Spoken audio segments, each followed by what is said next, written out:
Our deepest fear is not that we're inadequate. Our deepest fear is that we are powerful beyond measure. It is our light, not our darkness, which most frightens us. We ask ourselves, who am I to be brilliant, gorgeous, talented, and fabulous? Actually, who are you not to be? You are a child of God. Your playing small does not serve the world.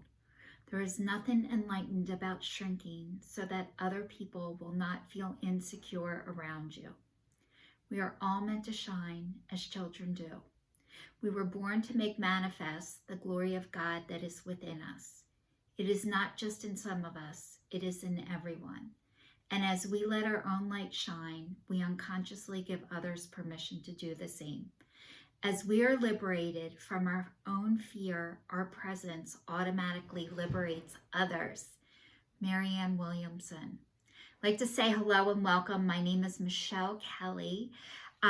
This is Being the Change on YouTube. I started this out in 2019 as my New Year's resolution, stating out loud that I was breaking up with fear, I was breaking up with shame, and I was breaking up with guilt, followed by a weekly video sharing with you guys how fear, shame, and guilt was not breaking up with me. Sharing it's a stalker.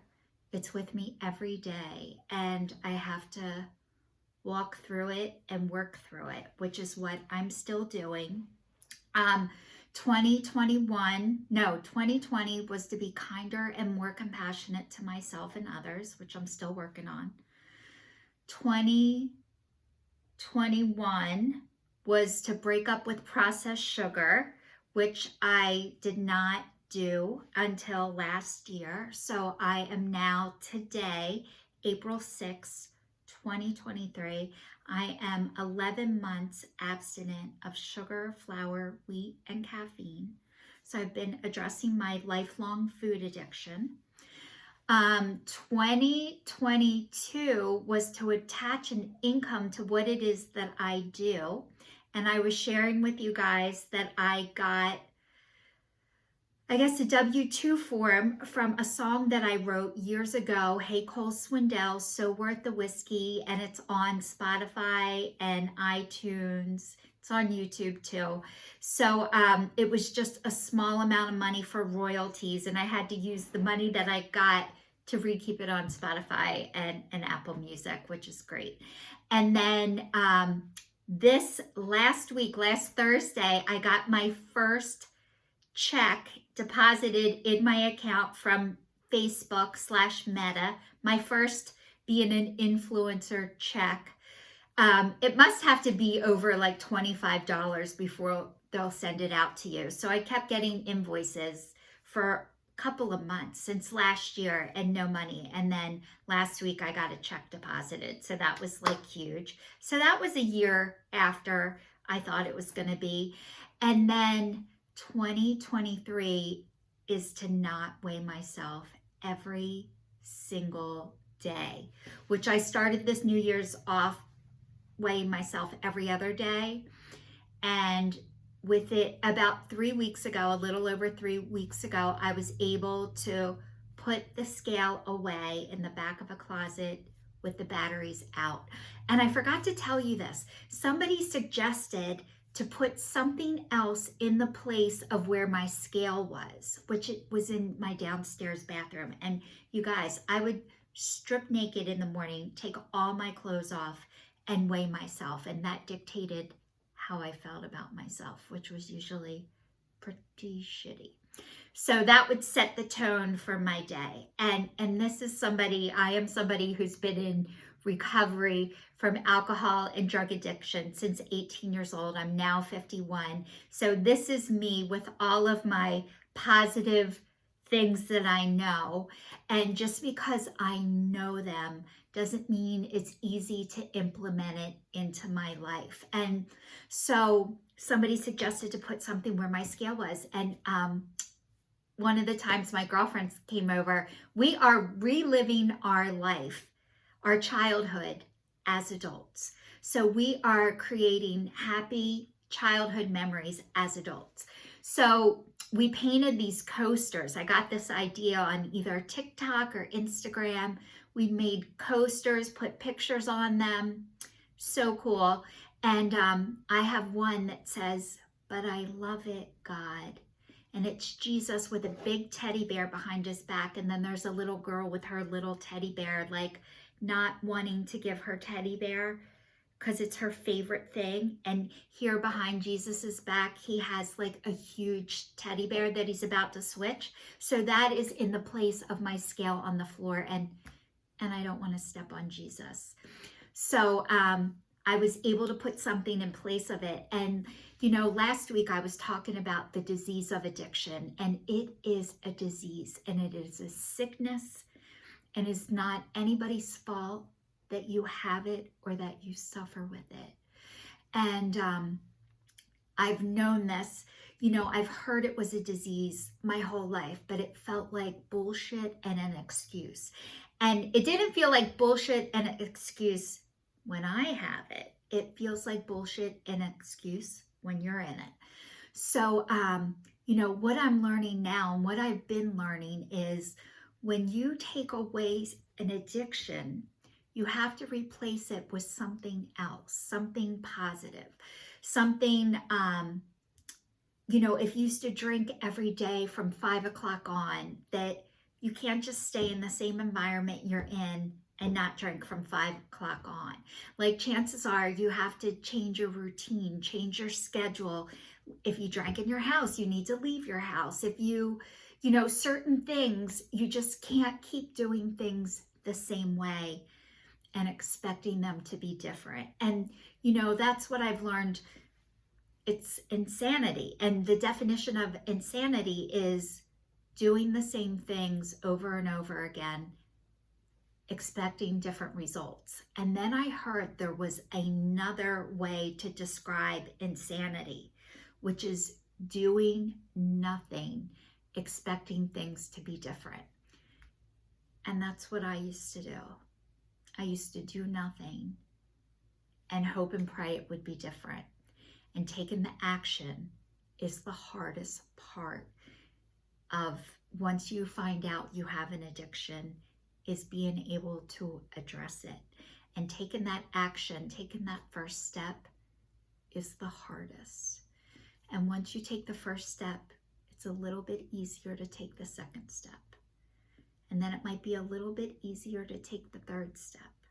But then you might go back to the second step or the first step and then go forward. So it's not a straight line. It's not a straight path. It is not easy. And not everybody is going to be able to heal from their addictions. And unfortunately, it is so devastating to watch somebody harm and hurt themselves. I never realized that it could be devastating for other people to watch me harm and hurt myself. But what I could feel is when somebody else did it to me. So that's what I keep learning about this whole guilt, fear, and shame. And, you know, it's so hard to see how I affect other people. But what isn't hard to see is how other people affect me. And when the same thing that I have done to others ends up happening back to me, it freaking hurts and it sucks. And one of the reasons why it hurts and sucks now is because I am so present to my body, to my feelings, to my emotions. I used to escape. First it was, you know what?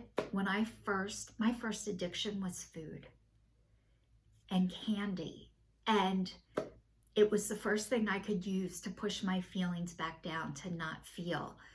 But that didn't work all the time. And then, you guys, I tell you, I tickle my pillowcase and I tickle the corners. They actually get holes in them and I have to replace my pillowcases. So I buy them like an addict. I buy like 20 pillowcases at a time. I buy in bulk, like Costco. So I always have them. So that was another form of anxiety. I would stick my tongue out like this, and my parents took me to a dentist to put a gate on so I wouldn't stick my tongue out. And then I started to smoke cigarettes. And then I started to drink and do drugs. So anytime feelings came up, I tried to deflect and get them back down. I didn't want to feel bad. I didn't want to feel anything.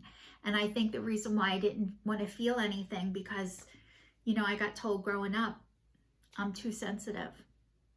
I was gullible. I was, you know, people would refer to me as, oh, you're so gullible. And I took that as they thought I was stupid and dumb because I believed everybody and I wanted to believe everybody. And I wore my heart on my sleeve. And I was told or taught that it wasn't good to do that. So I learned how to get numb, not to show people I wear my heart on my sleeve. I still wear my heart on my sleeve. It's my biggest asset now. I didn't know it when I was younger. I thought it was a deficit. But wearing my heart on my sleeve is my gift. And when I can give you guys the gift of seeing the heart on my sleeve, maybe you can help me see the heart on your sleeve.